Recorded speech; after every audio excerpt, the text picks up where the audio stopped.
Maayong adlaw sa tanan. A day of my life as a tatay nga nagakabalaka sa kamahal na sa palaliton karon labi na sa diesel o gasolina. So niadto mi ni Jong sa KCC Mall of Jensen para mamalingki o maggrocery man. So dili ka taga Jensen kung wala ka kaagi aning thousands of stars above your head. Sina man nakaya kong ulo.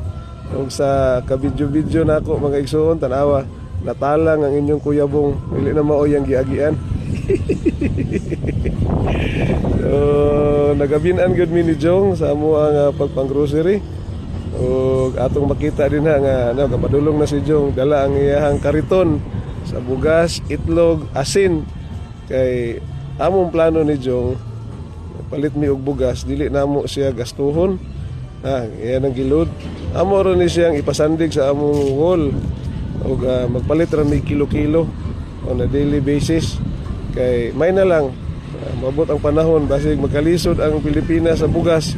Nami isa kasako nga bugas nga gipasandig sa amo ang bungbong.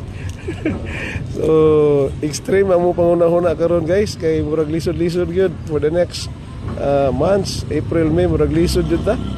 So nahuman nami sa among pagpangumpra. Sulod nami sa among sakyanan kay ready to go nami ni Jong. Human na sa mi panihapon.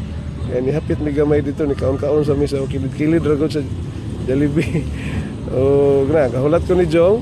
Habang naghulat ko, salamin-salamin usa ko akong giabrihan ang sugaw. Nakita ninyo na hayag kayo akong upaw. Na si Jong nasulod na. Og dinhi na lang mi kutob, amo na lang ni tapuson nga video. Bye guys, ug happy day sa inyo.